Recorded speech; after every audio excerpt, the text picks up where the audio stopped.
Dear student, आप सभी का हमारे प्यारे से चैनल चैंपियन एकेडमी पर स्वागत है। प्यारे बच्चों, जैसा कि अपन कक्षा 10वीं के गणित पढ़ रहे हैं, अध्याय 3 है, प्रश्न 3.3 पढ़ रहे हैं। डे कौन सा? 27 वाला है। अगर प्यारे बच्चों आपने मेरी वीडियो डे 1 से लेके डे 26 तक मेरी वीडियो नहीं देखी हो तो प्यारे बच्चों आप सभी को मैं डिस्क्रिप्शन में प्लेलिस्ट की लिंक दे दूंगा। अगर आप प्लेलिस्ट की लिंक पर क्लिक करते हो तो वहां से प्यारे बच्चों डे 1 से लेके डे 26 तक सिंपल मेरी वीडियो ओपन हो जाएंगी। वहां से आप मेरी वीडियो को लाइन टू लाइन आप देख सकते हो। और प्यारे बच्चों, अगर आप मेरे चैनल पर फर्स्ट टाइम आए हो तो प्लीज़ मेरे चैनल को सब्सक्राइब कीजिएगा, नोटिफिकेशन ऑन कीजिएगा, इससे मेरी आने वाली वीडियो आप देख सकते हो। आज का टॉपिक स्टार्ट करते हैं बिना किसी देरी के। देखिए प्यारे बच्चों, लिखा क्या है? प्रश्न तीसरे का पहला पढ़ेंगे। निम्न समस्याओं में रेखीय समीकरण युग्म बनाइए और उनके हल प्रतिस्थापन विधि द्वारा ज्ञात कीजिए। और आपको प्रश्न दे रखा है, दो संख्याओं का अंतर 26 है और एक संख्या दूसरी संख्या की 3 गुनी है, उन्हें ज्ञात कीजिए। तो प्यारे बच्चों, पेपर में ये लाइन लिखी हुई कभी नहीं आएगी कि निम्न समस्याओं में रेखीय समीकरण युग्म बनाइए, उनकी हल प्रतिस्थापन विधि द्वारा ज्ञात कीजिए। ये लाइन लिखी हुई कभी भी नहीं आएगी। केवल आपको भाषा वाला प्रश्न लिखा हुआ आएगा कि दो संख्याओं का अंतर 26 और एक संख्या दूसरी संख्या 3 गुनी, उन्हें ज्ञात कीजिए। तो ऊपर वाली लाइन लिखी हुई कभी नहीं आएगी। आपकी इच्छा है, जो भाषा वाला प्रश्न है आपको प्रतिस्थापन विधि से भी कर सकते हैं, 3-4 विलोपन विधि उससे भी कर सकते हैं, 3-5 वज्रघूर्ण विधि उससे भी कर सकते हो, और एक और विधि होती है डायरेक्ट वाली विधि।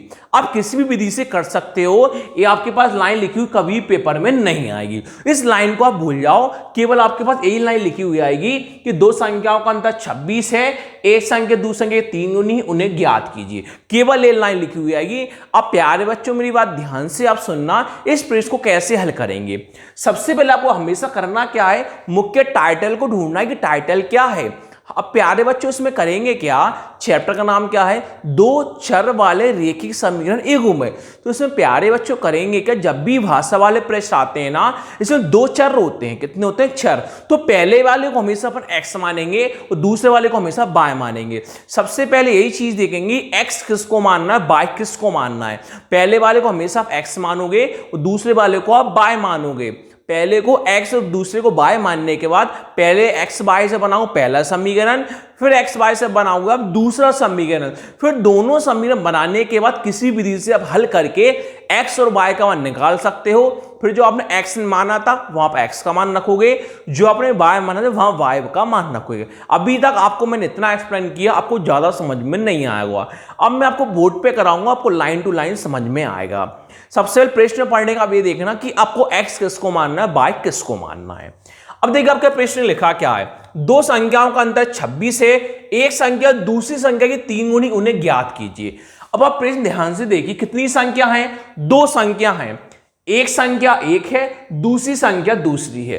तो एक संख्या को मान लेंगे x और दूसरी संख्या को मान लेंगे y, क्योंकि दो चीज की बात चल रही है। दो संख्या है तो एक संख्या x मान लेंगे और दूसरी संख्या बन के मान लेंगे प्यारे बच्चों y मान लेंगे। तो अपन लिखेंगे माना कि एक संख्या, दो संख्या है तो एक संख्या कितना मान लेंगे प्यारे बच्चों, अपन x मान लेंगे। एक संख्या बड़ा कितना माना प्यारे बच्चों आपने, x। और दूसरी संख्या कितनी मान लोगे प्यारे बच्चों, आप y मान लोगे। तो हम लिखा और दूसरी संख्या बराबर, आपने कितना माना प्यारे बच्चों, y माना। आपका सबसे पहला काम है x और y मानने। अब आपने x मान लिया, अब आपने y मान लिया। अब आप बनाओ पहले प्रश्नानुसार से पहली समीकरण, फिर आप दूसरे प्रश्नानुसार बनाओ दूसरी समीकरण। अब बनाएंगे पहली समीकरण बनाएंगे तो अब लिखोगे पहला प्रश्नानुसार।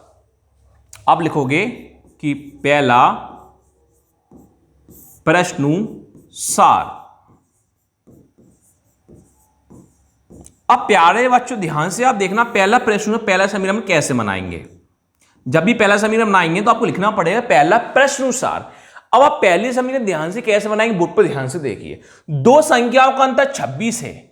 आपसे क्या बोला गया है कि दो संख्या है, उनका अंतर कितना है, 26। अंतर मतलब क्या होता है, माइनस करना है। दो संख्या है उनको अलग अलग करना है और संख्या कितनी 26 दे रखी है।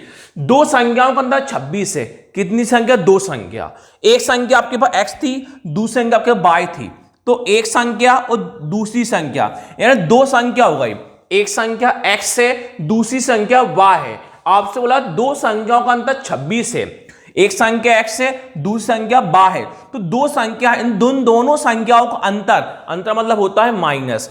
x संख्या y संख्या, दोनों संख्याओं का अंतर कितना दे रखा है? 26। ये आ गई पहला समीकरण। कौन सा आ गया प्यारा बच्चों? पहला समीकरण। एक संख्या दूसरी संख्या, दोनों संख्याओं का अंतर कितना है? 26 है। ये आ गया पहला समीकरण। अब पुनः करके बनाऊंगा अब दूसरा प्रश्नानुसार या दूसरी समीकरण। अब लिखो प्यारे बच्चों, पुनः दूसरा प्रश्नानुसार। अब आप बनाओगे दूसरी समीकरण। अब कैसे बनाओगे? ध्यान से आप बोर्ड पर प्यारे बच्चों देखना। अब आपसे क्या बोला गया है? एक संख्या दूसरी संख्या की 3 गुनी है। एक संख्या दूसरी संख्या की 3 गुनी है, तो एक संख्या कितना माना था आपने? x माना था। आपसे बोला गया एक संख्या दूसरी संख्या की 3 गुनी है, तो एक संख्या बराबर दूसरी संख्या कितना है? y है। तो आपसे क्या बोला गया? एक संख्या दूसरी संख्या, दोनों आपस में कैसे हैं? बराबर है। x पहली संख्या है, y दूसरी संख्या है, तो एक संख्या दूसरी संख्या की 3 गुनी है, तो एक संख्या दूसरी संख्या कितनी गुनी है? 3 गुनी है। कितनी गुनी कर दिया अपन प्यारे बच्चों? 3 गुनी कर दिया। एक संख्या दूसरी संख्या कितनी गुनी है प्यारे बच्चों? 3 गुनी है। यहां तक किसी को डाउट है क्या? नहीं है। अब प्यारे बच्चों 3 गुनी में क्या कर दोगे आप? x बराबर बाय इंटू 3 नहीं लिखो, 3 इंटू बाय लिखोगे। क्यों लिखोगे? जो पहली संख्या दूसरी संख्या 3 गुनी है, तो पहले संख्या आती, बाद में चर राशि आता है, तो आप क्या कर दोगे? 3 इंटू बाय कर दोगे। कितना कर दोगे? 3 इंटू बाय कर दोगे। तो क्या बोला गया आपसे कि एक संख्या दूसरी संख्या की कितनी गुनी है? 3 गुनी है। तो x बराबर 3 इंटू बाय आया है। अब देखो x बराबर 3 इंटू बाय आया था, तो अपन लिखा कि x बराबर 3 इंटू बाय। 3 इंटू बाय का मतलब कितना होता है? 3 बाय होता है। अब प्यारे बच्चों आपसे दो रेखिक समीकरण बनाने को कहा था, तो रेखिक समीकरण क्या होती है? ax प्लस बी वाई बराबर सी के रूप में होती है। किस रूप में होती है प्यारे बच्चों? ax प्लस बी वाई बराबर सी के रूप में होती है। x और y चर राशि होता है, वो आना जरूरी होता है। बीच में देखो x आना जरूरी होता है, y आना जरूरी होता है, बराबर आना जरूरी होता है। इस बीच वाले के प्लस भी आ जाए या माइनस जाए। अब जो a b c होती है, ये होती संख्या गुणांक, यहाँ a b c ये कुछ भी आ सकता है। मान चले कि 3 आ जाए, और b की है मान चलो 2 आ जाए, c की है 4 आ जाए, यानी ये होती है अपनी रेखिक समीकरण युग्म को बनाइए। ये रेखिक समीकरण होती है, इस रूप में दोनों समीकरण को आपको बनाना है। तो पहले समीकरण सिंपल से बन गई थी, दूसरी समीकरण अपने पास बनी नहीं है। तो प्यारे बच्चों इसमें क्या होता है? अब आपके पास पहले कौन आता है? x आता है। कौन आता है प्यारे बच्चों? x। अब कौन आ गया? प्लस माइनस या बाय आ जाए। तो देखिए प्यारे बच्चों अभी 3y किसका? प्लस का है। उस साइड है तो 3y किसका? प्लस का है, तो प्लस वाला इस साइड आके किसका हो जाएगा? माइनस का 3y। बराबर क्या है? बराबर। और लास्ट में क्या आती? संख्या आती है। अब यहाँ कोई संख्या बची है क्या? नहीं बची। कितना मान लेंगे? 0 मान लेंगे।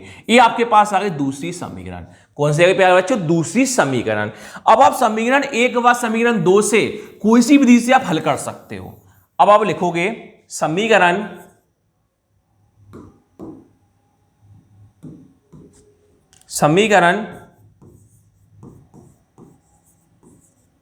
1 व समीकरण 2 से। समीकरण 1 व समीकरण 2 से। अब आपके पास प्यारे बच्चों समीकरण 1 कितनी निकल के आई थी? आपके पास समीकरण 1 निकल के आई थी कि x माइनस वाई बराबर 26 से। कौन सी थी आपके पास? पहली वाली थी, x माइनस वाई बराबर 26। और दूसरी कितनी निकल आपके पास?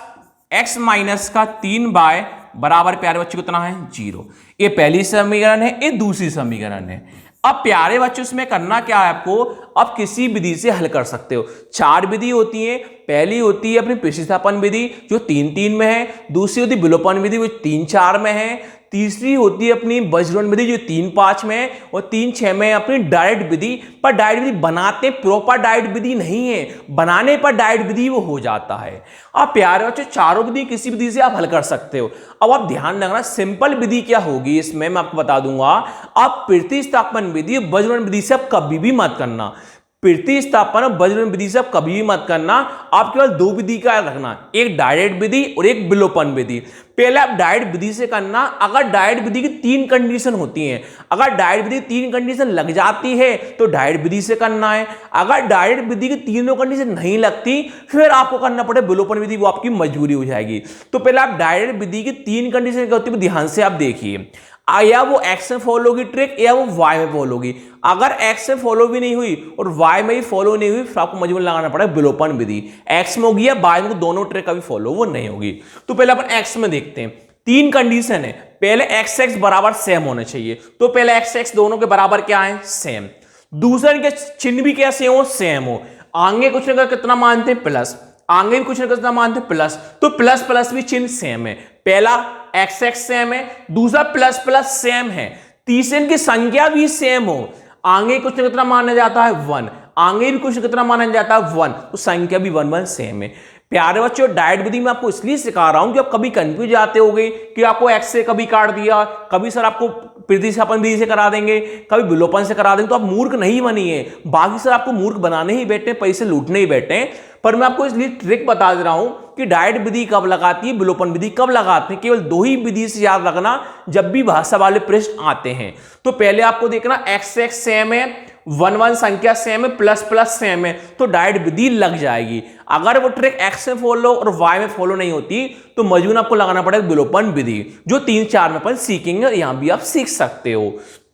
तो यहां अपने पास लग रही डायरेक्ट विधि। तो डायरेक्ट विधि में क्या हो रहा है प्यारे बच्चों, एक्स एक्स सेम है, 1 1 सेम है और संख्या और प्लस साइन भी सेम है, चिन्ह भी सेम है।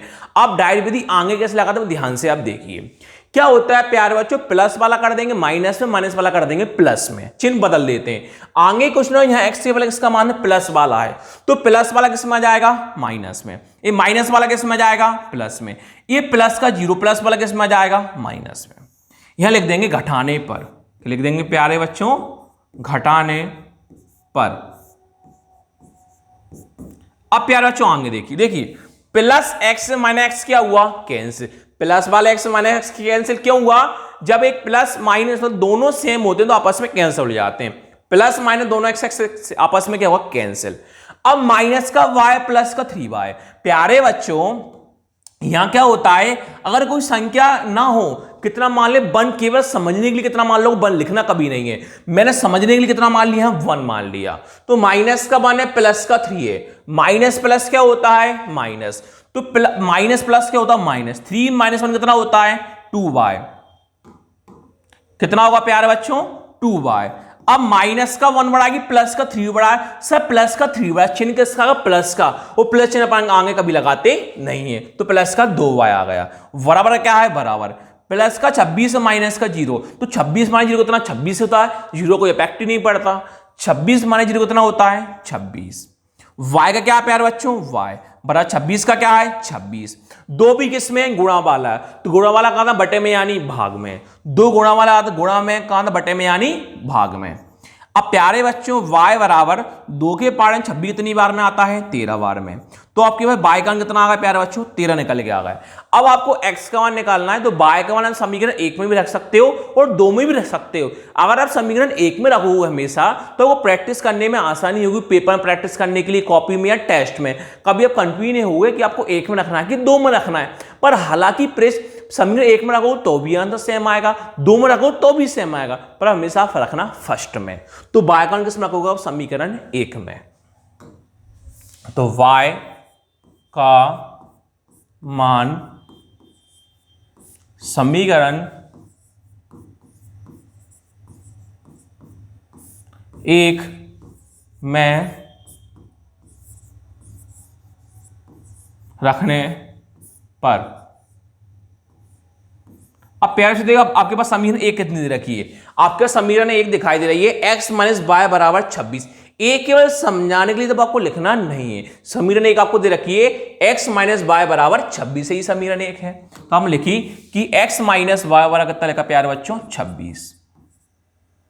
अब प्यारे बच्चों x का क्या है, x माइनस का y है, तो प्यारे बच्चों आपके पास y का मान कितना निकल के आया, 13। y का मान कितना है, 13।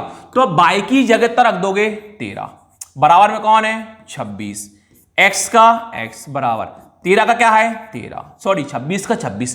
13 भी माइनस बाएं पक्ष में, दाएं पक्ष में जा क्यों, क्योंकि अब x का मान निकालना है, तो बाएं पक्ष में आती चर राशि, दाएं पक्ष में आती संख्या।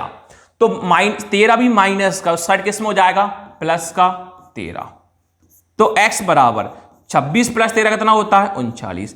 आपके पास x का मान भी निकल के आ गया। अब प्यारे बच्चों जो आपने x माना तो y माना, आपको मान x को y का मान रखना है। एक संख्या आपने x माना था, दूसरी संख्या आपने y माना था, तो आप क्या लिखोगे अतः करके एक संख्या